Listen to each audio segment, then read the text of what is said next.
আসসালামু আলাইকুম। গতকাল একটি ম্যাচ হয়েছে গেটাফে এবং বার্সেলোনার মধ্যকার।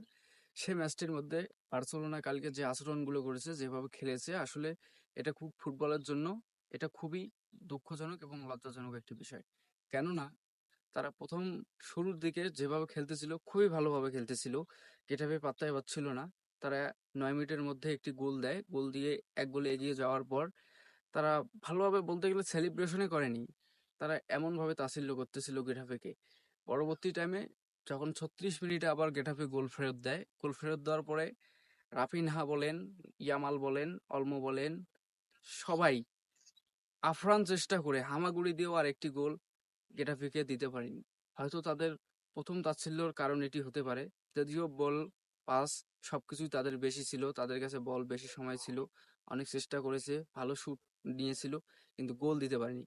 গোল না দেওয়ার কারণ হয়তো তাদের খেলার ধরনটি পাল্টে গিয়েছে। গত ম্যাচে যদিও রিয়াল মাদ্রিদকে হারিয়ে তারা ট্রফি জিতেছে, হয়তো তাদের মধ্যে একটি এমন একটি ভাব আবির্ভাব হয়েছে, বা তারা এমনভাবে অহংকার করতেছে নিজেদেরকে, যে তারা যেন সর্বোচ্চ চূড়ায় পৌঁছে গিয়েছে।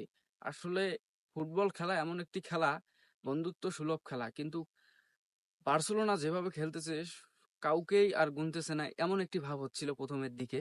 যদিও পরবর্তী তারা বুঝতে পেরেছে হামাগুড়ি দিয়েও আর কোনো গোল দিতে পারেনি। আর অন্যদিকে গত ম্যাচে যখন রিয়াল মাদ্রিদ ৫-২ গোলে হারিয়েছে, কাপ নেওয়ার পর যে সেলিব্রেশন করেছে সেটা সবকিছুই গ্রহণযোগ্য। তারা জিতেছে, ভালো কিছু দিবে মানুষকে, ভালো সেলিব্রেশন দিবে তাদের ফ্যান ফলোয়ারকে। এটা খুবই সাধারণ একটি বিষয়। কিন্তু তারপর গতকালকে যে তারা আচরণগুলো করেছে গেটাফের মতো টিমের সাথে, বারবার এগিয়ে যাচ্ছে, বারবার ধাক্কাচ্ছে, এত পরিমাণ ফাউল করেছে, এত পরিমাণ হলুদ কার্ড খেয়েছে, আসলে এটা বলার বাইরে। তারা বারবার তেড়িয়ে যাচ্ছিল, বারবার তেড়িয়ে যাচ্ছিল, বারবার তেড়িয়ে যাচ্ছিল তাদেরকে ধরার জন্য।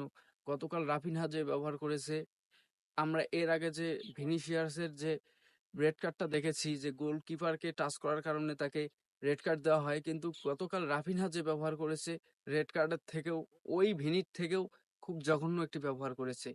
তো সবকিছু মিলায়ে গতকালকে বার্সেলোনা মনে হয় রিয়ালাইজ করতে পেরেছে যে কোনো টিমকেই ছোটভাবে দেখা যাবে না, বা কোনো টিমকেই তাচ্ছিল্য করা যাবে না। খেলার মধ্যে খেলাকে বজায় রাখতে হবে।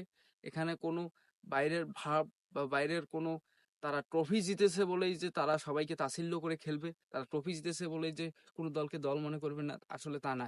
রিয়াল মাদ্রিদ অবশ্যই সবার সেরা টিম, কিন্তু সবার সেরা টিমকে হারানো মানেই কিন্তু সবার উপরে ওঠা নয়।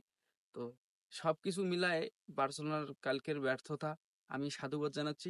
ধন্যবাদ।